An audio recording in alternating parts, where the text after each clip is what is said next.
नमस्कार, public news times channel Shimla में आपका स्वागत है।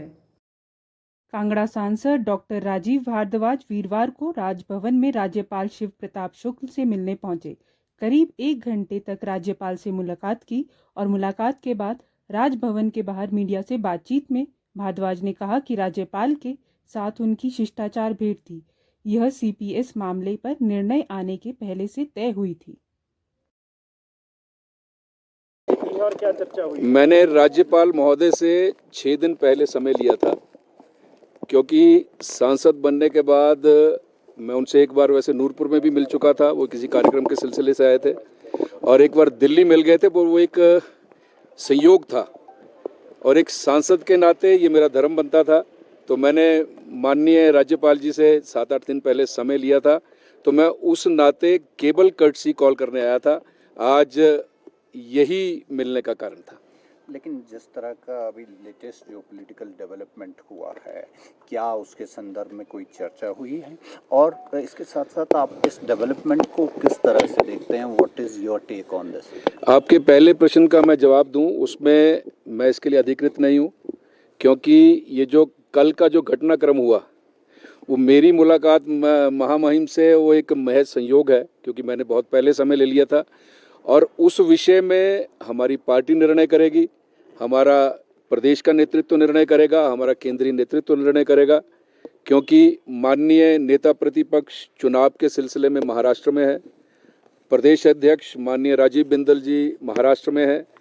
मैं केवल संयोगवश, आज समय था मेरा तय किया गया था, उसके नाते यहाँ आया हूँ। और आपका दूसरा जो प्रश्न है, इस विषय में कोई चर्चा नहीं हुई है महामहिम से।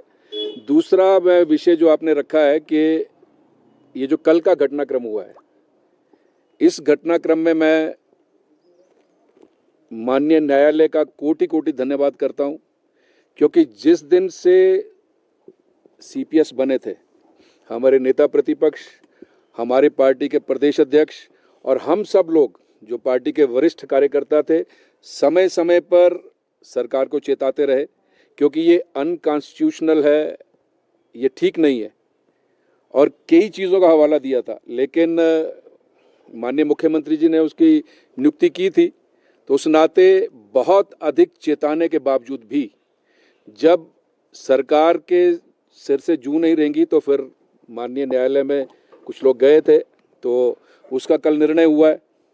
इसमें दूध का दूध, पानी का पानी हो गया है, और एक ऐतिहासिक निर्णय है, क्योंकि हमने ये हवाला भी दिया था कि गुवाहाटी हाई कोर्ट ने निर्णय किया था, माननीय सुप्रीम कोर्ट ने इसको सेट असाइड किया था, और कल के निर्णय में आपको याद होगा कि आपने देखा होगा, निर्णय पढ़ा हो तो 2006 का जो कानून था सीपीएस बनाने का, उसको निरस्त कर दिया माननीय न्यायालय ने। और पॉइंट नंबर 50 अगर आप देखें, उसमें कहा गया है कि ये जो नियुक्ति है, इट इज़ अनकॉन्स्टिट्यूशनल।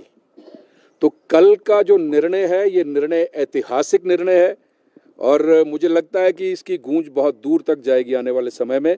मुझे केवल यही कहना है। आपने हम तो हर बार बोलते हैं, रोज बोलते हैं कि सरकार जो है, ये सरकार झूठ का पिटारा लेकर सत्ता में आई है।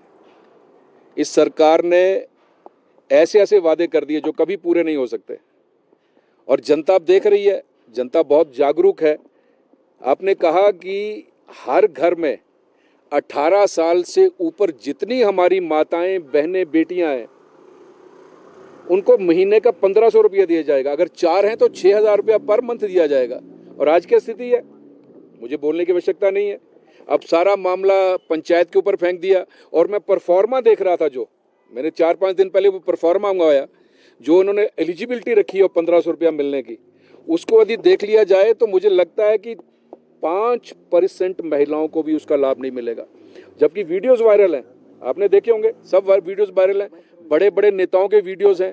उन्होंने कहा था कि 1 है तो 1500, 2 है तो 3000, 3 है तो 4500, 4 है तो 6000 रुपया महीना दिया जाएगा हर महिला को।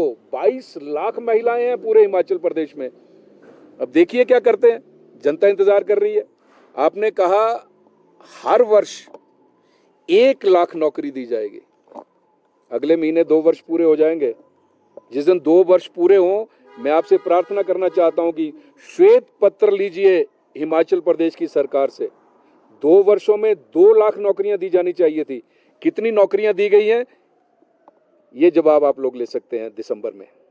और कितने निर्णय किए, और कितने 300 यूनिट बिजली फ्री दे देंगे। माननीय जयराम ठाकुर जी इस प्रदेश के मुख्यमंत्री थे, कोई वादा नहीं किया था हमने। जब हम सत्ता में आए थे हमने कोई वादा नहीं किया था कि हम बिजली मुफ्त देंगे। जयराम ठाकुर जी को लगा कि ये पावर सरप्लस स्टेट है और इस समय हम इस स्थिति में हैं कि हम दे सकते हैं, तो 125 यूनिट बिजली फ्री दी और वो हुआ, आप सबने देखा। इस सरकार ने अपने एजेंडे में लिख दिया, मैनिफेस्टो में, कि हम 300 यूनिट बिजली फ्री देंगे। और आज क्या स्थिति है? 300 यूनिट बिजली तो क्या फ्री देनी थी, जो 125 यूनिट बिजली दी गई थी हिमाचल सरकार की दौर से माननीय जयराम ठाकुर जी के द्वारा, उसको भी रोक दिया गया है। और इंतजार कीजिए, बिजली कितनी महंगी होने जा रही है हिमाचल प्रदेश में, ये आप आने वाले समय में देखेंगे। जनता इंतजार कर रही है अब तो आने वाले विधानसभा के चुनाव का, और क्या स्थिति इस सरकार की होगी इसका अंदाजा हम और आप भी नहीं लगा सकते। मैं कहना चाहता हूँ, राजीव जी, जो प्रदेश की सत्यता है, मैं भारतीय जनता पार्टी का कार्यकर्ता हूँ और अब तो मुझे 39वां वर्ष हो गया इस पार्टी में काम करते करते, और मेरा ट्रैक रिकॉर्ड है, आप सब भी जानते होंगे कि पार्टी ने जो कुछ मुझे आज तक दिया, मीठा, खट्टा, कड़वा, उसको भगवान का प्रसाद समझ के ग्रहण किया। और पार्टी ये निर्णय करती है, और मैं इस विषय पर तो इसलिए भी कुछ नहीं बोल सकता क्योंकि मैं प्रदेश का चुनाव अधिकारी हूँ। मेरा जिम्मा इस बार प्रदेश का चुनाव करवाने का है, मैं चुनाव अधिकारी हूँ, तो इसलिए इस विषय पे मैं कोई टिप्पणी नहीं करूंगा। भारतीय जनता पार्टी में कभी भी कोई कार्यकर्ता, मैं केवल अपनी बात नहीं कर रहा हूँ, कभी भी कोई कार्यकर्ता किसी चीज की इच्छा नहीं करता। हमारा नेतृत्व है, इतना पारखी नेतृत्व है, किस कार्यकर्ता को किस समय किस स्थान पर खड़ा होना है वो पार्टी का नेतृत्व निर्णय करता है। मुझ जैसे एक छोटे से कार्यकर्ता को कांगड़ा चंबा पार्लियामेंट्री का सांसद बनाकर दिल्ली भेज दिया, मेरे लिए तो इतना बड़ा काम है ये करने के लिए। इसके लिए मैं आप सब चैनल्स के माध्यम से अपने केंद्र के नेतृत्व का और प्रदेश के नेतृत्व का कोटि कोटि धन्यवाद करता हूँ, कोटि कोटि प्रणाम करता हूँ। और वो जो मतदाता हैं और जो हमारे कार्यकर्ता हैं जिन्हें मैं अपना भगवान मानता हूँ, वो मेरे भगवान हैं, जिनकी अथक मेहनत से एक छोटा सा कार्यकर्ता दिल्ली चला गया सांसद बनके। इससे बड़ा मुझे और क्या चाहिए? मेरे लिए करने के लिए बहुत बड़ा काम है और पार्टी ने एक बहुत बड़ा जिम्मा मुझे अब संगठन में चुनाव अधिकारी के रूप में दिया है। इसके लिए भी मैं उनका कोटि कोटि धन्यवाद करता हूँ। धन्यवाद। वीडियो अच्छा लगा हो तो पब्लिक न्यूज़ टाइम्स चैनल को सभी मीडिया प्लेटफॉर्म्स पर लाइक, शेयर और सब्सक्राइब करें।